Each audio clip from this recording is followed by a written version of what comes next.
ladies and gentlemen, to Fan Appreciation Month here on Reaction and Review. Tonight, guys, I'm checking out a horror comedy from 1987. That movie is Ghoulies 2. Now, for those of you who remember, earlier this month, I covered the first Ghoulies film, and I said that I thought I'd seen Ghoulies some 20-something years back. Apparently, those memories were not of Ghoulies, they were actually of the sequel, Ghoulies 2. I should mention again, it's been over 20 years. The version I saw was edited for television. I maybe saw about half of it, and the very fact that I couldn't even remember if it was Ghoulies or Ghoulies 2 should tell you how much I actually remember about seeing the movie. I have no earthly clue if this thing is going to be any good at all. I certainly hope so, but the only way I'm going to find out, guys, if this movie is any good at all is if I shut up and I push play, and I'm going to do that right now. So, without further ado, it's time to kick back, relax, and check out Ghoulies 2.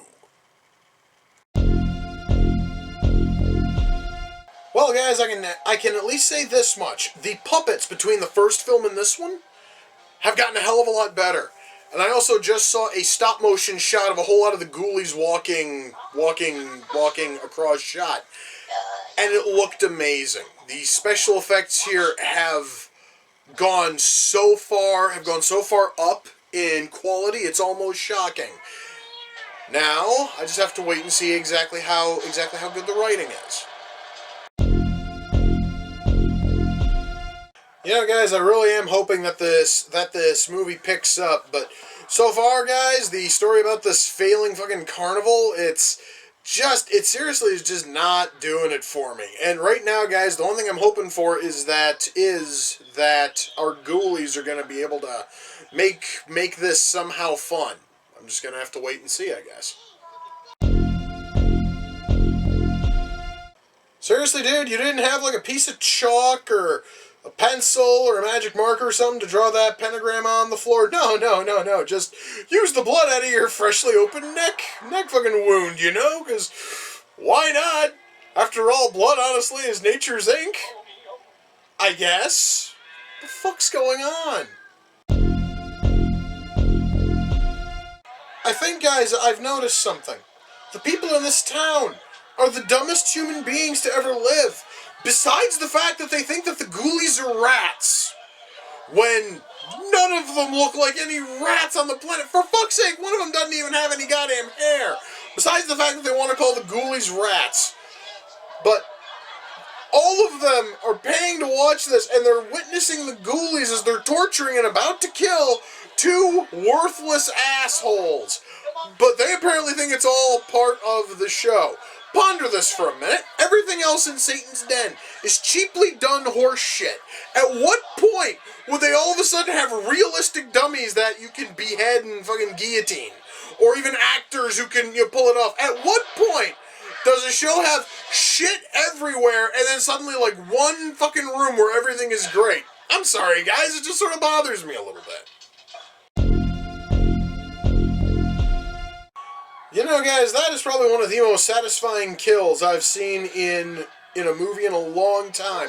Funniest thing is, we didn't see anything, but it is heavily implied that the horrible, rotten douche, bag who's running this carnival just had his fucking ass and probably his inner organs eaten out by a fucking ghoulie. That was really cool, guys. Well, guys, that was Ghoulies 2, and I can say at least one thing. The music playing over these closing credits, fucking awesome. Alright, let's shut that off. Alright, so, I think before I go any further here, I think the big question that has to be answered is Ghoulies 2 better than Ghoulies? And I can't really give you a straight yes or no on that. And when I say that, guys, I mean there are certain things about this film that absolutely tower over the first Ghoulies film. But then a lot of things it kind of falls a little bit short. One of the spots where it falls short is the writing. You see, because you know, Ghoulies. I'm talking about the original Ghoulies. It may not have had much in terms of story. I mean, it didn't really do much with the Ghoulies. The Ghoulies are more like background characters. And they play a much larger role here. The problem is that the conflict involving the characters in the first Ghoulies is more interesting and more engaging than what we have in this film. In this film, we have a traveling carnival. The company that owns the traveling carnival is going to begin auditing every act and every ride. The ones that aren't making money are going to be shut down, and the first big one on the chopping block is the haunted house attraction, Satan's Den. Because it uses a whole bunch of old school, antiquated horror, effects, and most people think it's just complete shit. Then all of a sudden, the Ghoulies show up. The Ghoulies had snuck onto the truck at the very start of the film. A couple of kids kind of sort of stumble on the Ghoulies. One of the kids has a throwing star. Don't know why the hell a child would have a throwing star. He throws it, the ghoulie catches it, and then proceeds to eat it. The kids first of all think that these two creatures the one creature they see, and then I think they see like one or two more. They think that these things are rats. They don't look like no fucking rats I think I've ever seen. But they then run outside, they tell everybody, you have to come and see these fucking rats. And as everybody starts pouring into Satan's Den, it then gives the Ghoulies a fresh stream of victims. And it gets to a point where they've got two victims inside of torture devices that were inside of Satan's Den. And the fucking crowd, all the fucking townies who are looking in on this, they honestly are seeing it as the greatest thing in the history of anything. And I've already talked about how it doesn't make any sense for absolutely every other spot in this thing to have cheap, shitty rubber and plastic dummies. And then all of a sudden we have two actors, one of which is mounted into a fucking guillotine. The other one is one of them is strapped down and has a fucking like pendulum axe on him. None of that, like, at no point do these townsfolk think, well, maybe there's something fucked up here. And during all of this, we also have the corrupt son of the owner of the company who owns the carnival. He comes off as one of the smarmiest dicks you will see in this whole film. The very fact that, and I'm not really spoiling a whole lot when I say he fucking dies, because naturally in these sorts of films, the king fucking douche usually gets his karmic end. And that much there was totally cool. Unfortunately, everything else here involving characters, and it doesn't matter if it's characters who actually work inside of Satan's Den, or if it's the other people who work in the carnival, all of them come off as incredibly dull. The only one who has any level of personality is our main character. Our main character is a kid, and it was, I believe, his uncle who actually runs Satan's Den. He used to be a magician. He then gave that up to start freaking doing Satan's fucking Den, and he's taken to drinking heavily. When he winds up becoming one of the victims, the movie now has nothing else to work with. And even honestly, guys, when in the final act we are greeted with a 6-foot-tall ghoulie who feasts on other ghoulies, it still kind of feels weak. Because every other character here has no fucking personality to speak of. All of them are ridiculously dull. However, though, considering the fact that this is a cheesy 80s horror, comedy, I guess honestly asking for deep characters is asking a little bit too, much. But I'm not asking for ultra deep characters. I'm at least asking for some level of personality to be there. And unfortunately, this movie kind of falters there. Which is a real shame, because I'm going to tell you guys, outside of the shaky, writing, everything else here is really solid. I mean, because, okay, I'm just going to break everything else down about as quickly as I can until I get to the real big stuff. The acting here is really solid. I absolutely loved how every single actor completely got into this film. No matter how dull no matter how dry the dialogue was, no matter how borderline pointless the characters were. Every single actor who showed up in this movie turned in a mountain of a showing. Fantastic show from start to finish. It was great, great stuff. So I am going to give the entire cast mad props for coming in and turning in a showing that is far, far better than what this script was asking for. So that much there, awesome, awesome stuff. Special effects. Here is where I'm going to heap the most praise, guys, is the special effects. Because one of my biggest complaints about the first Ghoulies film was the puppets. Partially because a lot of the puppets were ridiculously tiny.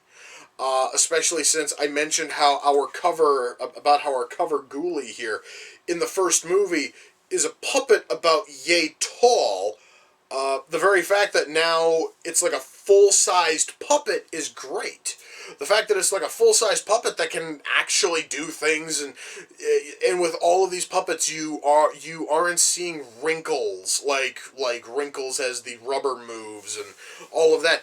Everything here in terms of puppet work looks amazing. Everything, well, except for one. There's one puppet I'm gonna comment on because at some point between Ghoulies and Ghoulies 2, our fucking titular Ghoulies picked up a bat variant of the fucking Ghoulie. And it looks really, really cool when you don't see the wires. Unfortunately, and I don't know if it's just because I watched it on Blu-ray or maybe this was like a problem throughout every fucking release of this film. A whole lot of those shots, you can see the wires, you can see them clear as day. In fact, in one shot, you not only could see the wires that were holding up the fucking Ghoulie bat, but you can also see the harness that the wires were hooked onto. I understand, guys, that there's like one of those things that normally only I fucking notice and nobody else even cares about. But god damn it, man, it stood out and it looked horrible. And the camera just needed to be tilted down slightly. We wouldn't have seen the fucking harness that was holding the wires that was holding this fucking Ghoulie bat puppet up. I mean, and once more, I honestly don't know, guys, if it's just because I'm watching it in high def, but the wires in almost every shot with that thing were so fucking noticeable that it looks terrible. In fact, what I find kind of funny, guys, is this. The wires that are holding up the prop bat inside of Satan's den are less noticeable than the wires used to fly the Ghoulie bat. That should tell you something. That, honest to God, though, is like the one thing I can talk about special effects where it totally just flops and fails is the fucking Ghoulie, bat, and that has more to do with the ultra visible wires and the one shot of a visible, harness than it is anything else. Everything else here, though, in terms of puppet work, is awesome.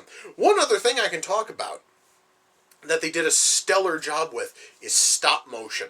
There is a small number of shots where our Ghoulies are walking, and it doesn't matter if they're walking towards the back of the semi in order to go to the carnival, or when they finally break out of Satan's den and they start wreaking havoc inside of the carnival proper. There are shots of Ghoulies, and they're normally wide enough where you can see the whole body, and it's a stop motion walking shot. And it looks awesome, and I would not have expected anything less, because I know that one of the people who worked on Ghoulies and Ghoulies 2 is Charles Band. And if there's one thing that Charles Band can normally do really well, especially when he has a major studio backing his films, is the man can do puppet work and stop motion like a fucking god. And you know what? He may have faltered on the puppets in Ghoulies. He made up for it in Ghoulies 2, and then he paid interest with the fantastic stop motion, which granted is only there for maybe all told about 15-20 seconds of stop motion, but motherfucker, it is totally worth seeing. It is amazing. And going back to our puppets, another common complaint I had about the puppets in the first Ghoulies film was it had to do with the mouth well on the puppet, because you could totally see the back of the mouth well, and it kind of sort of ruins the realistic look of the, Ghoulies' face. Part of that is because there was no detail inside of the mouth well. There actually was almost no noticeable sight of like tongues, wrinkles, ridges whenever a ghoulie opens its opens its mouth and laughs. Every one of these ghoulies have incredibly detailed mouths where it actually does look very, very natural, and also the mouth wells are deep enough where, unless the ghoulie was laughing directly at camera, which I don't think ever happened, I do not remember seeing it, you will never see the back end of the mouth well. It was done very, very well. The puppets in this thing, guys, are infinitely better than what was seen in the first Ghoulies film. I really just wish that the writing was better. Ultimately, oh wait, I still have to talk about our score here is good. Our soundtrack, our soundtrack was sort of iffy, and then that awesome song I started hearing over the closing credits hit, and goddamn, I was more than happy to hear that. So soundtrack and score are decent. The song that plays over the closing credits, I'm probably gonna have to look it up when I'm done with this, is some fantastic 80s hair fucking metal, and I'm always down for that. Let's see here. Sound mix here is decent. Our lighting in most shots is good. Again, that's probably why those wires are so fucking visible, is because the wires were lit, too well. But again, I don't know if the whole wires being, visible on that bat puppet are just because I'm watching it in high def, or if it's because that's always been there. It's still something that's kind of sticking with me. And normally lighting is one of the causes of visible wires on flying props. Anyway, beyond that though, lighting here is good. Our camera work here is really good.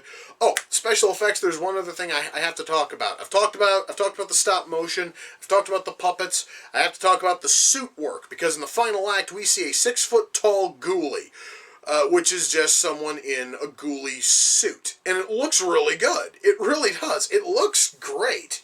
It doesn't. Now, mind you, it does not look awesome, and it certainly is not the best suit you'll ever see done for a film. However, it totally works for what is here, and that much I can say is great. Ultimately, guys, when all is said and done, am I able to recommend Ghoulies 2? Kinda. Jesus. The biggest issue, guys, has to be the writing. That, I think, is the one thing that's stopping me from fully recommending Ghoulies 2, is that the writing here is certainly serviceable. I mean, the writing here isn't terrible, it's just that it gets sort of dull. In quite a few places, and it's because of that slightly sketchy, writing. I cannot give a complete and total recommendation to this film. Now, if you can find it bundled with the first Ghoulies, and you can find it cheap enough, then fuck, by all means, go out there, guys, pick it up. It's totally worth it. However, to just buy Ghoulies 2 standalone, if you can find it ultra cheap. I'm talking if you can find it on DVD for $2, by all means pick it up, then it's totally worth the $2. However, though, I would not recommend buying it for anything higher, again, unless it comes bundled with the first film. Ghoulies 2 was a sequel that, I'm just going to say, guys, it was a sequel that was trying desperately hard to be better than the first film.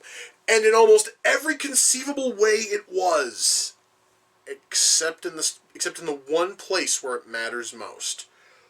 And because of this film's somewhat shaky writing, Ghoulies 1 here is still superior to Ghoulies 2. If for no other reason than because it has a story that is a little bit more interesting to follow, and you can look past the slightly shit puppets and really enjoy the story.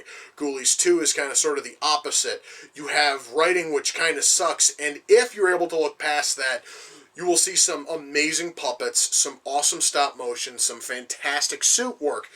However, I'm not sure if many people are going to be into that. So once more, if perhaps maybe the movie's on Netflix or Hulu or any other service which offers movies, and you can watch it off there, by all means, rock on. If you can find it on DVD incredibly cheap, great. If you can find it bundled with the first Ghoulies and it's really cheap, fucking buy it, because the first Ghoulies is totally worth the purchase price alone. But Ghoulies 2 alone just does not totally work. Now, because it's Fan Appreciation Month, Ghoulies 2 and Ghoulies 1 came off the Amazon wish list. The person sent it in as a YouTuber by the name of Jesus. Oh, I actually just sort of blanked on the number on the end. I'm sorry. It is Jesus with Bazookas 79. Please, guys, swing on over to his YouTube channel. Check out everything he has. I actually have been watching some of his videos lately, and what he has up there is some pretty decent stuff, dude. You seriously do make some great videos, especially your like commentaries and all that. I've seen some of those and they're really solid stuff. Please, guys, swing on over to his YouTube channel. I'm going to provide a link for it. I'm going to provide a link for it in the fucking description for this video. Please, guys, he really does make some solid stuff. Now, after watching this, just the whole thought about the whole Ghoulies franchise being basically just another one of the mountain of Gremlins knockoffs that came out in the 1980s. Well, like knockoffs, cash-ins, and wannabes. I'm gonna go try to find a few more of those because Lord knows I've got a bunch of them here. I know for a fact I've got Critters. No, correction, I don't have Critters. I have Munchies. I have the Mystery Science Theater episode of Hobgoblins. That's it. I'm going to go watch the Mystery Science Theater episode of fucking Hobgoblins, man. Why? Because it's fucking Hobgoblins and it's Mystery Science Theater. It's like two awesome things merged, and it's one of my favorite episodes of that show ever. I'm going to go watch that. Gotta remember where the hell I left the disc. Anyway, guys, with that, we come to the close of another reaction and review. Until next time, ladies and gentlemen, take care, and I will see you all in the near future. Peace.